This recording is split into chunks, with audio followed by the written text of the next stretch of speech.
ఉన్నది. దీనికి ముఖ్యంగా అజీజ్ గారు మాజీ సర్పంచ్ ఇవాళ కొత్తగా కూడా పార్టీ మండల బాధ్యతలు కూడా ఇవాళ అప్పచెప్పినాం. ఆయన ఆధ్వర్యంలో ఈ ఇఫ్తార్ని ఏర్పాటు చేయడం అనేది చాలా సంతోషం.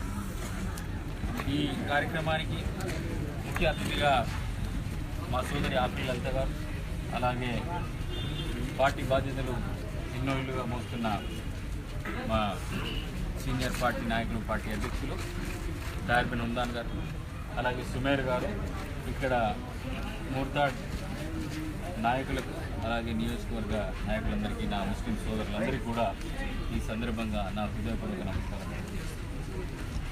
మీ అందరికీ తెలుసు, కాంగ్రెస్ పార్టీ అధికారంలో ఉన్నప్పుడు, కాంగ్రెస్ పార్టీ అధికారంలో లేనప్పుడు, అధికారంలో ఉన్నప్పుడు ఎలాగుండే, అధికారంలో లేనప్పుడు ఈ దేశ పరిస్థితి కానీ ఈ రాష్ట్ర పరిస్థితి ఎలా ఉందో మీకు తెలుసు.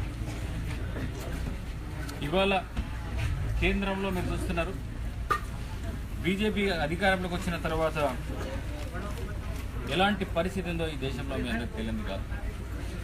ఈ దేశాన్ని ఏదైతే ఎన్నో కష్టాలు పడి స్వాతంత్రం సాధించి ఆ రోజు గాంధీ గారి నేతృత్వంలో మౌలానా అబ్దుల్ కలాం ఆజాద్, అలాగే ఎంతోమంది మైనారిటీ నాయకులు, అలాగే నెహ్రూ గారు, చాలామంది నాయకులు ఆ రోజు జైళ్ళల్లో ఉండి భారతదేశానికి స్వాతంత్రం తీసుకొచ్చి ఈ దేశాన్ని ఇంత గొప్పగా తయారు చేశారంటే ఆ రోజు గాంధీ గారు తీసుకున్న నిర్ణయం వల్లనే అని చెప్పి సందర్భంగా నేను తెలియజేస్తున్నాను. గాంధీ గారు ఆ రోజు ఏం కోరుకున్నారు, ఎలాంటి దేశం ఉండాలని కోరుకున్నారు.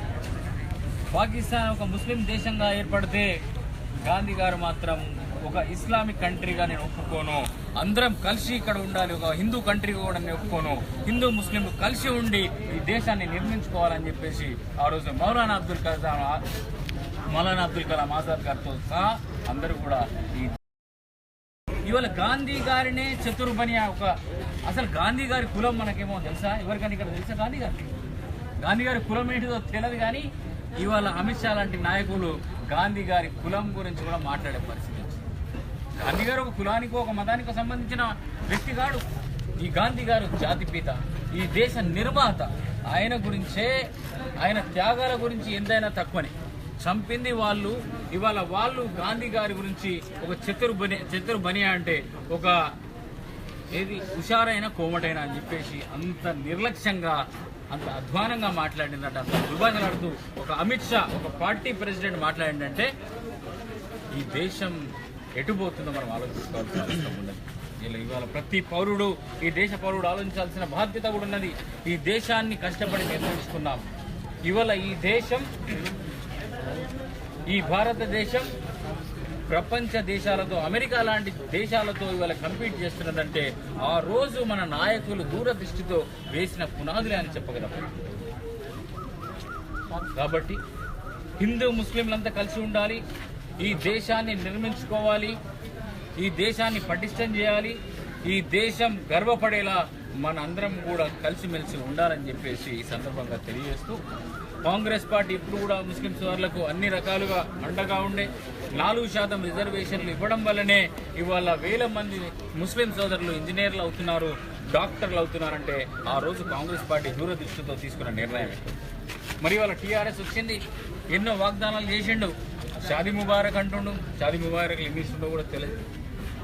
అభి తక్ క్యా దియా హమ్కో నహీ మాలూమ్. నా ముస్లిం సోదరులకు ఏమి ఇచ్చినా కూడా మనకు తెలియదు. ఆ రోజు కాంగ్రెస్ పార్టీ అన్ని రకాలుగా మైనారిటీ కార్పొరేషన్ పెట్టి కూడా లోన్స్ ఇచ్చి వాళ్ళ అభివృద్ధి కోసం नहीं अभी नहीं हुआ, एक दो खाली एक दो मिनट खाली दुआ हो जाता 2 मिनट.